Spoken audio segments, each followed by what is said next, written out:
You park cash in a savings account and call it safe. Bankers pay you pennies while landlords raise rent each year. You double that same cash in 7 years by buying the S&P 500 today. You surrender your purchasing power to inflation when you deposit cash in a bank account. Early investors apply the rule of 72 to S&P 500 returns. They use compound growth to beat six-figure salaries. You practice strict minimalism. You canceled the premium streaming subscriptions and bypassed the $7 morning lattes. You executed the popular financial advice. You feel a tight sensation in your chest despite your daily efforts. Your peers post vacation photos from Cabo and drive leased BMWs. You assume those people possess independent wealth and play by separate financial rules. You ponder a different concept on quiet evenings. You want your existing cash to multiply and generate passive income while you sleep. You picture your money working overtime to build a larger nest egg. You envision a future where your bank account funds your lifestyle without your input. You welcome Friday night. You open the mobile banking application to review your weekly progress. Your phone displays a push notification 9 minutes later. The banking system moved $200 from your primary checking account to your high-yield savings account. This automated transaction occurs every second Friday starting in February. You ignore the text alert. You spot the small blue badge on your Chase application icon. You experience a physical sense of relief. You executed the savings plan without error. You belong to the responsible group of people managing their finances. You close the app and enjoy your evening. You build your core identity around this weekly routine. Your employer deposits $2,746 into your checking account at 6 in the morning. The automated system removes the $200 9 minutes later. The money leaves your checking account before you can spend it on impulse purchases. Your roommate Devin receives his paycheck on the identical morning. He spends his Friday evening purchasing rounds of drinks for his friends at the neighborhood bar. You sit across the wooden table from him. You drink a beer you purchased weeks ago. You experience a strong sense of personal stability. Devin will wake up on Saturday morning with a severe headache and less money. You will wake up with a higher account balance. You watch the numerical value increase. You feel secure in your financial trajectory. You watch the principal balance increase every 2 weeks. You interpret this upward movement as absolute validation. You view the upward trend as confirmation that your financial strategy works. You observe your friends living without financial buffers. You watch the cashier decline Devin's debit card at the local grocery store last month. Devin laughed and inserted a backup credit card to pay for his groceries. You view your consistent $200 transfers as a moral achievement. You avoid flashy purchases. You refuse to lease luxury vehicles. You avoid accumulating credit card debt to fund an expensive lifestyle. You maintain a standard savings account and follow a mindless routine. You take pride in your disciplined approach to personal finance. You feel pride while you browse social media on weeknights. Your coworker Ranatata shared a video from a corporate retreat in Cabo last week. She tagged a luxury beachfront resort and wrote a caption about earning a much-needed vacation. You formed a private thought while viewing her post. You possess the financial ability to book a similar trip. You chose to prioritize long-term financial prudence instead. You skipped the vacation booking. You required no external validation from your peers. You drew sufficient personal validation from the automated $200 transfer. You closed the application and went to sleep with a clear conscience. You avoid opening the detailed account settings menu. You bypass the specific section displaying the annual percentage yield. You ignore the specific interest rate to avoid performing complex calculations. You might discover disappointing financial realities by calculating the exact interest rate. You prefer watching the principal balance increase on your screen. You watch the total reach $6,200 and then climb to $6,400. You allow the rising principal balance to serve as your sole metric for financial success. You trust the upward trajectory without question. You demonstrate extreme carefulness through your daily actions. You executed every recommended step for responsible money management. You set up the automation. You left the funds untouched. You parked the cash in the recommended location for stable finances. Financial advisors fail to explain the difference between parking cash and growing wealth. You allow a rising principal balance to mask a stagnant real value in the broader economy. You knew the eventual realization would happen. You discovered the truth via a tiny percentage symbol. You ignored that specific symbol for 8 consecutive months. You left that specific symbol sitting below your principal balance the entire time. You chose to read the number. You read the tiny digits and discovered the harsh truth about your savings strategy. You realized your money stood completely still the entire time. That stillness follows you as you sit in your car outside the Target on Ben White Boulevard. A Target employee delays your curbside order by 12 minutes. You hold your phone and wait. You open the banking app and bypass the notification screen for the actual account. Your thumb scrolls past the balance and the transfer history. You land on a line you have ignored 800 times. You see an annual percentage yield of 0.61%. You recognize the digits. You left them unquestioned. Your coworker Marisol texted you a screenshot last week. She showed off a savings account at an online bank called Ally paying 4%. You glanced at the image, typed a nice reply, and returned to your day. You skipped the math last week. You tackle the calculation in this parking lot. You turn off the engine. You let the air conditioning fade. You punch the numbers into your phone calculator. You divide 72 by 0.61 and get 118. You stare at the locked numbers and wait for the app to recalculate. You see zero updates. You realize your $6,400 requires 118 years to double to $12,800. You leave the funds in the exact same spot to execute the exact same action you praised. You will miss that milestone. Your children will miss that milestone. The relative inheriting your Chase account across 4 future generations might witness that milestone. You discover the math carries a specific name at this exact moment. People call it the Rule of 72. You find the formula simple and insulting. You take the number 72. You divide that number by your actual earning rate. You read the exact years required for your money to double. You skip the spreadsheet and the financial advisor. You perform basic division while standing in line at H-E-B. You apply the formula to every account you own. You let the habit consume your thoughts. You run the numbers on the 4% account belonging to Marisol. You divide 72 by 4 and get 18 years. You consider 18 years slow. You fit 18 years into a human lifespan. You possess the lifespan to experience 2 separate doublings for that specific account. You picture Marisol opening that account on a random Tuesday. She skipped the personal finance books. A friend mentioned a high interest rate and she asked a follow-up question. You lack that specific curiosity. You feel that realization heavy in your chest during this wait. A stranger lets your food get cold in their trunk 2 parking spots distant. You checked a static balance for 8 months. You ignored the mechanics hiding below the surface. You equated automatic transfers with optimized growth. You equated responsible habits with finished work. A Target employee taps your window. The worker holds a paper bag and flashes a bored smile. You grab the food, say thanks, and drop the bag on the passenger seat. You keep your eyes on the phone screen. You keep calculating. You calculate a doubling time longer than your lifetime for the 0.61% rate. You cut the wait to 18 years with the 4% rate. You project the timeline for a rate higher than 4%. You evaluate financial vehicles outside the standard savings account. You lack the final answer in this moment. You recognize a massive gap between your current account and your potential account.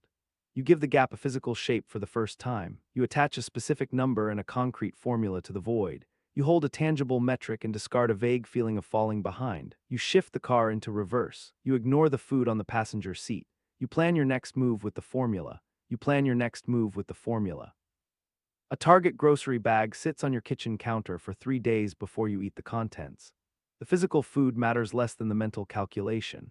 You run the rule of 72 in your head each time you check financial apps. You see the numbers on your workplace 401k portal, your Venmo balance, and the tiny interest charge on your student loan statement. Every single balance carries a specific interest rate and a corresponding doubling time. You sit at your desk on a Wednesday afternoon.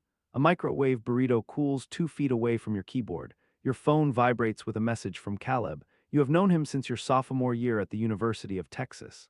He writes back-end code for a downtown healthcare startup. His salary exceeds yours by $10,000 a year. That pay gap failed to bother you until he sent this specific text message. He attaches a screenshot without any written context. The image shows his Fidelity application displaying a Roth IRA balance of $14,200. He keeps the majority of those funds in an S&P 500 index fund called VOO. You reply with a casual message asking about his annual returns. Caleb explains the stock market index averages a 10% annual return over multiple decades.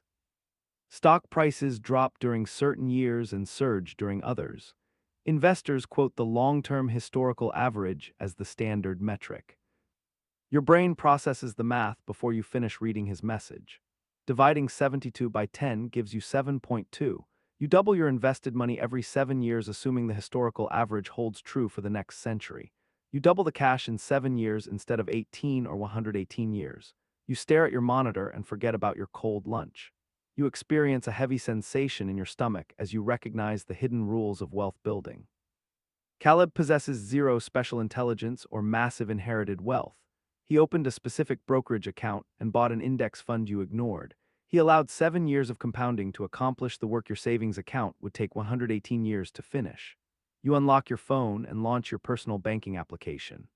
Your Chase savings account holds $6,400, earning a 0.61% annual percentage yield. You open a fresh browser window and navigate to the Fidelity homepage. You pause before clicking the registration button. The sign-up page resembles a restricted door you lack permission to enter. Banks and brokerages omitted the fundamental difference between a bank account and an index fund. The two products serve distinct purposes. You use a savings account to keep your cash from disappearing. You use an index fund to grow your capital by giving yourself fractional ownership in thousands of operating businesses. You ride the broader economic expansion instead of watching from the sidelines while collecting pennies in monthly interest. You review your recent financial habits. You completed 16 separate $200 transfers over the past 8 months. You moved $3,200 with strict discipline into a stagnant account. You built a strong saving habit over those 8 months. That cash belongs in a growth asset to maximize your returns. Caleb sends a follow-up message joking about his head start on a mortgage down payment. You chuckle at your desk because his joke relies on pure mathematics. 7 years of compounding beats 118 years of saving. You fail to bridge that specific mathematical divide by working extra hours. You solve the problem by relocating your cash to a higher-yielding asset. You close the brokerage website for the afternoon. You want to open the account today. You need more time to research the specific investments and calculate the exact cost of delaying your first purchase. Inflation forces the same calculation. A lease renewal email arrives in your inbox on a Thursday morning. The subject line lists your lease renewal options. You hesitate to open the message because you know the contents. You click the link. The landlord sets the new rent at $1,850 a month. You paid a previous rate of $1,720. That creates a $130 monthly increase for the same 650 square foot one-bedroom apartment off South Lamar. You have lived there for 2 years. You stare at the identical water stain on the bathroom ceiling. You ride the same slow elevator. The landlord kept the physical apartment unchanged. The property manager increased only the number on the page. Your brain performs the calculation. You calculate numbers all the time now. The parking lot incident in Caleb's screenshot changed your habits. Multiplying $130 by 12 equals $1,560. That amount vanishes every year before the funds hit your Chase account. You consider your $200 monthly transfers. You felt proud of those automatic deposits. Your landlord eliminated the equivalent of 8 transfers with 1 email. You visit the H-E-B on Slaughter Lane that afternoon. You experience the same realization again. You notice a smaller yet sharper price increase. The store previously sold a rotisserie chicken for $7.99. The cashier rings up a total of $9.49. You consider complaining to the cashier. The older man wears a name tag reading Walt. He has listened to this specific complaint 11 times today. You tap your credit card. You carry the plastic bag outside into the heat. You grasp the reality of the situation. You stand in the parking lot holding groceries. This marks your second time doing this same routine this month rather than using curbside pickup. You fight a constant battle to grow your savings account balance. Your money competes against rising rent and increasing chicken prices. Merchants increase the cost of everything around you each month. Your bank pays a 0.61% interest rate on your idle account. The bank labels that tiny return as progress. You retrieve your phone while standing next to the cart return. You calculate the rule of 72 formula a second time. You apply the math to a different metric this time. The government reports inflation around 4.2% this year. You recall that specific figure from a news headline you scrolled past last week. Dividing 72 by 4.2 yields 17.1 years. You will lose half of the purchasing power of the dollar bill currently in your pocket in 17 years. You keep the physical cash intact. Your money buys fewer goods. That same rotisserie chicken will cost closer to $19 in the future economy your money faces. You picture your cash sitting stagnant in the bank. You think about your Chase account doubling every 118 years. You shift your perspective. You achieve a mathematical double in your account balance. You gain nothing of value in purchasing power. You lose half of your buying power every 17 years to rising costs. You wait an entire century for your bank balance to double. You lose financial ground. You fail to notice the loss because the decline happens slowly. You consider the 4% online savings account Marisol uses. Her bank yields returns that barely match rising prices. Her money fails to beat the inflation rate. You consider the 10% index fund Caleb owns. His investments pull ahead of the rising costs. His portfolio wins the financial race. Bankers and investors force you into a competition. You lag behind both of your friends today. You imagine a future where these calculations cease to threaten your lifestyle.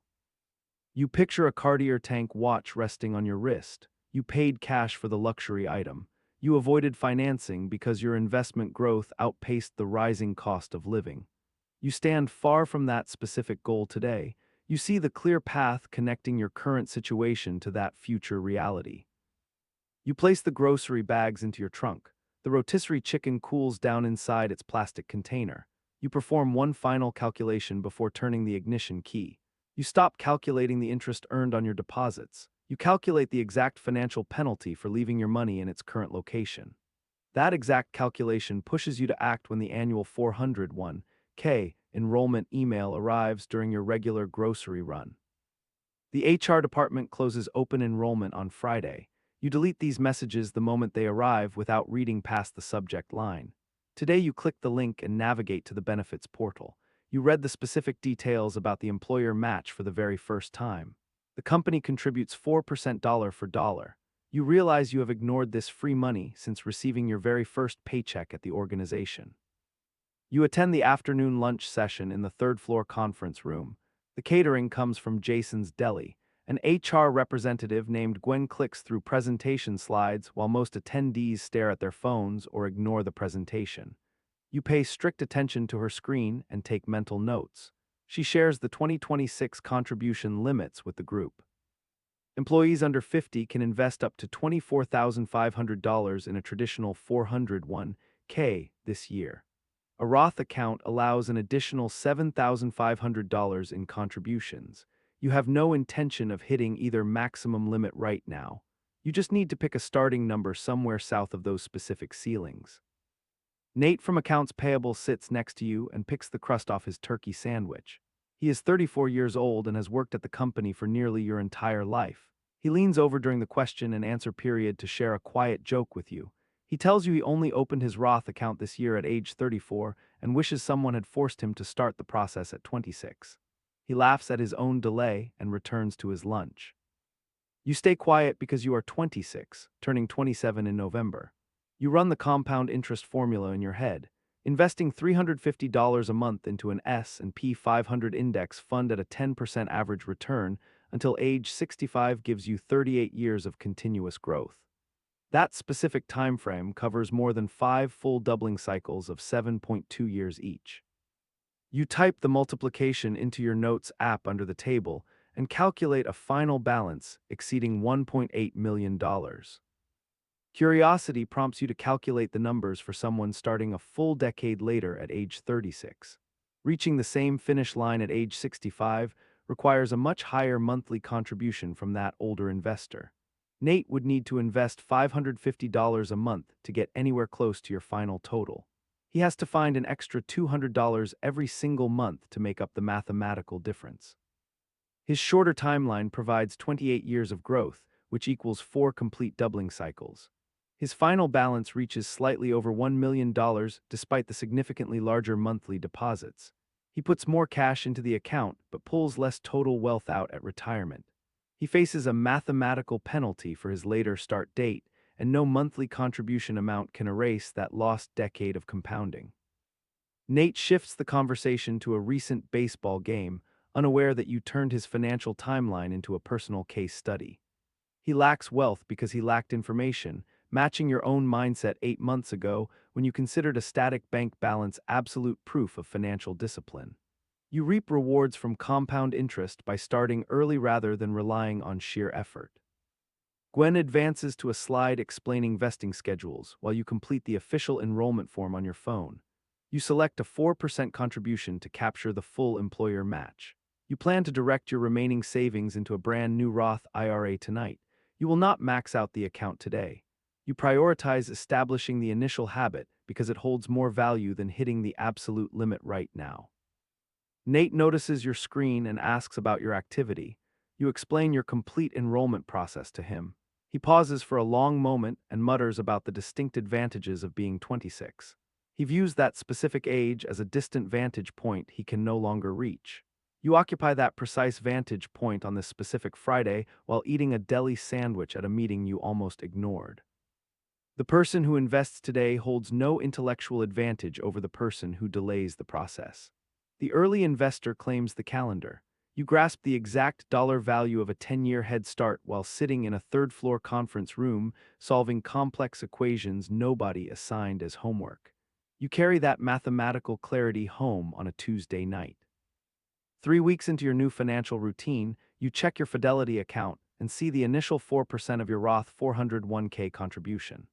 In the dark bedroom, you watch the green and white interface of the app glow. Seeking a familiar midnight distraction, you stay awake. You browse expensive properties on Zillow and ignore Instagram feeds. You adopted this real estate habit recently to replace your usual social media scrolling. Swiping past modest starter homes, you stop on a Cape Coral, Florida property listing. You look at a 3-bedroom house sitting on a saltwater canal with a concrete boat lift. The seller wants $850,000 for the waterfront land and the stucco exterior. You read a listing description mentioning a renovated master bathroom and a heated swimming pool. You consider Cape Coral a blank spot on your mental map of the state. You notice the property photos feature warm late afternoon sunlight, making a stranger's granite kitchen feel welcoming. You linger on the images of the large center island and the stainless steel appliances longer than intended. Staring at the ceiling, you fill your thoughts with financial calculations. You recall reading an article about a $1 million investment portfolio earning a 10% average annual return. You learn that such a portfolio generates $100,000 in yearly income. You earn this cash organically from the index funds, leaving the original principal sum untouched. You receive this passive income like a regular salary requiring zero daily labor. You imagine the dividends hitting your brokerage account every single quarter without any extra effort. Checking your current Fidelity Roth balance, you see a number in the low four figures. You see a massive gap separating that small amount from $1 million. Sitting alone on your gray couch at 11 o'clock, you acknowledge this reality. You avoid pretending to possess wealth you currently lack. You focus your attention on the property math and ignore your current net worth. You calculate the costs for the $850,000 house using a 20% down payment of $170,000. You read a news alert last week mentioning a 6.52% mortgage rate while you ate a sandwich, and you stored that figure in your memory. Applying that specific rate, you calculate a monthly payment near $4,300. You calculate the annual housing cost at slightly over $51,000. You add a few thousand more for property taxes and home insurance to find the total yearly expense. You cover this mortgage with your hypothetical $100,000 in annual investment income. You pay the housing costs with the portfolio and keep your regular job earnings intact. You shift your thoughts to your deli lunch conversation with Nate regarding the $1.8 million retirement goal for your 65th birthday. You remember the smell of pastrami and the specific numbers Nate wrote on a paper napkin with a blue pen. You see the Florida property as the physical reality behind that massive retirement number. You envision buying this canal house using accumulated investment gains. You reject the idea of relying on a lucky windfall. You direct your invested money to acquire the physical asset while you sleep. You use the $1 million portfolio to buy the Florida house for free through sheer market returns. You continue browsing the luxury listings out of curiosity. You find a Porsche 911 Carrera in Guard's red base trim, priced around $116,000. You calculate the purchase cost on the Notes app out of habit. You buy the sports car in cash with a single year of that hypothetical investment income. You avoid taking out a dealership loan and bypass the 6.99% interest rate spread over 5 years. You create a unique financial scenario by purchasing the car in full with investment returns. Your peers finance their vehicles against their next monthly paycheck. You considered financing your own used Honda Civic 2 years ago before changing your mind. You remove the monthly burden from your future budget by paying cash. You close the browser tab after midnight. You watch the phone screen go dark in your hand, reflecting the dim light of the bedroom lamp. You consider wealth a distant goal 3 weeks into your financial journey. You experience a major shift in your perspective on the property listing over the past 12 months. You feel a clear understanding of the wealth building process rather than simple yearning. You grasp the mechanics of compound growth. You understand the specific dollars, years, and doubling cycles required to reach that financial milestone. You replace the vague assumption that wealthy people get lucky with this clarity. You understand the exact timeline and the precise mathematical steps needed to build substantial wealth. You place your phone with the screen facing the wooden nightstand and stop thinking about your Chase checking account balance for the first time in 8 months. You grab the device for one final glance before sleep. The Chase screen shows $1,240.18. That figure occupied the screen on night one. Those frozen digits yield glacial returns. Your perspective shifts because the money lacked ambition. The bank trapped the funds inside a stagnant vault. Mathematical rules stay with you after you grasp them. Mastering the formula alters your daily vision. You spot the tiny APY percentages on bank websites. You catch the interest rates hiding in the fine print of investment listings. You used to scroll past those specific numbers. Your automated $200 deposit processes tomorrow. That single contribution falls short of your retirement goals. Understanding the math fails to simplify the physical act of saving. You open a different investment platform and plan your wealth timeline between tonight and your 65th birthday. You count the exact number of times your portfolio must double to reach financial independence.